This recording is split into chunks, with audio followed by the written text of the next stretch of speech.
नमस्कार। बड़ी खबर यह है कि भाषा विवाद पर मंत्रियों की सहमति नहीं बन पाई। 5 मंत्रियों की बैठक प्रोजेक्ट बिल्डिंग में चल रही थी और बैठक खत्म हो गई, लेकिन सहमति नहीं बन पाई। आप सब जानते हैं कि जेटेट में भोजपुरी, मगही, अंगिका सहित कई भाषाओं को शामिल करने को लेकर पिछले दिनों कैबिनेट में ये मुद्दा उठा था और उसके बाद एक कमेटी बनाई गई थी। यह कमेटी वित्त मंत्री राधाकृष्ण किशोर के नेतृत्व में बनाई गई थी, जिसमें कि मंत्री दीपिका पांडे, मंत्री सुदीप सोनू, मंत्री योगेंद्र प्रसाद शामिल थे। और आज ये दूसरी बैठक थी इस जो कमेटी है उसकी, और आज माना जा रहा था कि इस पर अंतिम फैसला हो जाएगा। लेकिन आज जो बैठक हुई, इस बैठक में यही निर्णय लिया गया कि इसमें एसटी और अल्पसंख्यक कल्याण मंत्री को भी शामिल किया जाए और मुख्यमंत्री हेमंत सोरेन पर अंतिम निर्णय लेने का फैसला जो है वही लेंगे, इस पर छोड़ दिया गया है। बैठक में और क्या कुछ हुआ, किन बिंदुओं पर चर्चा हुई, पिछली बैठक में क्या कुछ चर्चा में बातें निकलकर सामने आई थी, हम जानेंगे। हमारे साथ अरविंद हैं। अरविंद, दूसरी बैठक थी, माना जा रहा था कि आज सब कुछ साफ हो जाएगा, क्या हुआ बैठक? ये दूसरी बैठक थी। पिछले बैठक में कमेटी ने विभाग से जानकारी ली थी कि किस जिलों में कहां कहां कितने संख्या में लोग भोजपुरी, मगही, अंगिका बोलते हैं। तो आज आंकड़े पेश किए गए। आंकड़ों के अनुसार कांग्रेस राजद एक और हो गई और जेएमएम जो है एक और हो गई। कांग्रेस राजद में हो सकता है ये बोला गया कि ठीक है, इसे शामिल करना चाहिए, लेकिन मंत्री सुदीप कुमार सोनू ने यह मांग की कि इस कमेटी में अल्पसंख्यक मंत्री और एक जनजातीय मंत्री होना चाहिए। और अंतिम फैसला अब सीएम हेमंत सोरेन के हाथ में है। अब सीएम हेमंत सोरेन ही फैसला लेंगे कि भोजपुरी, मगही, अंगिका को जेटेट परीक्षा में शामिल करना है कि नहीं करना है। ये फैसला सीएम हेमंत सोरेन के हाथ में है। तो बिल्कुल देखिए, 5 मंत्री थे, जिसमें कि कांग्रेस और राजद के 3, एक तो मंत्री दीपिका पांडे, मंत्री संजय यादव और मंत्री राधाकृष्ण किशोर, और उस ओर मंत्री सुदीप सोनू और योगेंद्र प्रसाद। मतलब 3 मंत्री दीपिका पांडे, मंत्री संजय यादव और मंत्री राधाकृष्ण किशोर, ये तीनों मंत्री चाहते थे कि जेटेट की परीक्षा में भोजपुरी, मगही और अंगिका विषय को जो है शामिल किया जाए। लेकिन मंत्री सुदीप सोनू और मंत्री योगेंद्र प्रसाद, जो झारखंड मुक्ति मोर्चा के कोटे से मंत्री हैं, इन्होंने इसका विरोध किया। और एक बात भी इसमें उन्होंने जोड़ी कि इसमें जनजातीय मंत्री और अल्पसंख्यक कल्याण मंत्री को भी शामिल किया जाए। चूँकि मामला ये 3-2 का हो गया, क्योंकि 3 लोग ये चाहते थे कि भोजपुरी, मगही, अंगिका को शामिल किया जाए और 2 लोग जो है इसके खिलाफ में थे।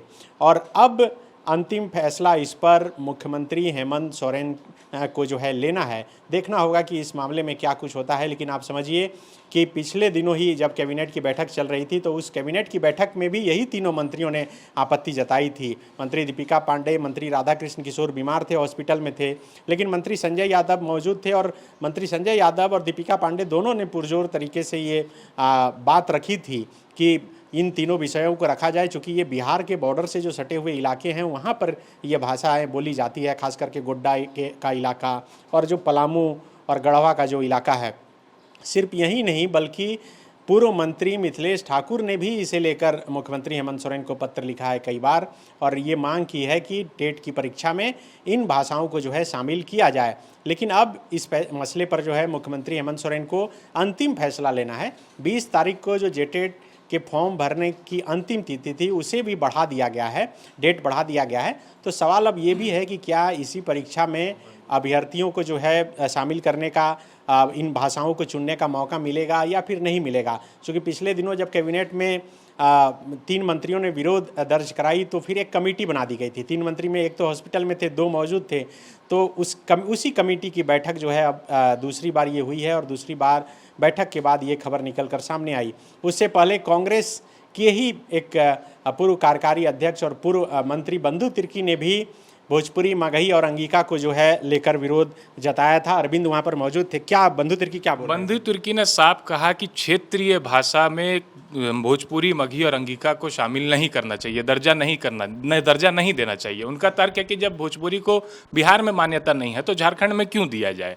लेकिन उन्होंने एक बात बताई कि 2011 में जब वो शिक्षा मंत्री थे, तब सरकार के संकल्प पत्र में कहा गया था कि जिस जिले में भोजपुरी, मगही, अंगिका बोली के रूप में बोली जाती है, उन्हीं जिले के अभ्यर्थियों के लिए वहाँ पे ही केवल परीक्षा का आयोजन हो। रांची जिले का युवा जाके गोड्डा में परीक्षा नहीं देगा भोजपुरी में। जैसे कि भोजपुरी मगही अंगिका, भोजपुरी मगही 3 जिलों में बोली जाती है और अंगिका 6 जिलों में बोली जाती है। उन्होंने सरकार का 2012 का नोटिफिकेशन दिखाया, बोला कि अगर इसमें फैसला देना है तो इसके आधार पर लेना चाहिए। एक तरफ वो विरोध भी किए कि क्षेत्रीय भाषा का दर्जा नहीं देना चाहिए, लेकिन जिस जिले में बोली जाती है वहाँ के युवाओं को छोड़ा भी नहीं जाना चाहिए। वो बैलेंस करके अपनी बात बोल दी है।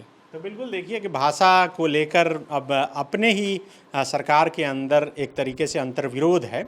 अब इसका अंतिम निर्णय क्या होता है ये देखना बड़ा दिलचस्प होगा। तब तक जो अभ्यर्थी फॉर्म भरना चाह रहे थे वो जो भी उनके ज़िला में जो विषय जो भाषाएं ऑप्शन में था वो सिलेक्ट करके फॉर्म भर चुके हैं। अब अगर इसी फॉर्म में उसे जोड़ा जाए, जैसा कि 3 मंत्रियों ने आज बैठक में बातें रखी और फिर अब मुख्यमंत्री को फैसला लेना है, तो हो सकता है कि एडिट करने का आगे ऑप्शन दे। अब आगे क्या होगा ये भी देखना बड़ा दिलचस्प होगा। शुक्रिया। गोल, जहां 27 वर्षों के सफर में 17,000 से भी अधिक छात्रों ने डॉक्टर एवं इंजीनियर बनकर भरे सफलता की ऊंची उड़ान। जहां साधारण छात्र भी झारखंड टॉपर्स बनकर बना रहे इतिहास। दूरदर्शी शिक्षाविद श्री विपिन सिंह के मार्गदर्शन में मेडिकल एवं इंजीनियरिंग के लाखों छात्रों के लिए आशा की किरण के रूप में गोल नेशंस लीडिंग इंस्टीट्यूट। प्रॉब्लम हो गया और सडनली हो गया, अचानक हो गया। तो Jeevan Jyoti super specialist hospital में एडमिट करके इनका एंजियोग्राफी कराया। एंजियोग्राफी करने के बाद वो अपना रिपोर्ट दिया कि इनका 95% प्लस ब्लॉकेज है, स्टेंट से काम नहीं चलेगा, इनको बाईपास करना ही पड़ेगा। तो कबीर हर्ब है। जब यहाँ पहुँचे फर्स्ट टाइम में इनको दिखाया तो माशाल्लाह रिपोर्ट बहुत बढ़िया है। 1 सप्ताह अंग्रेजी दवा चलाना है, उसके बाद दवाई बंद कर देना है।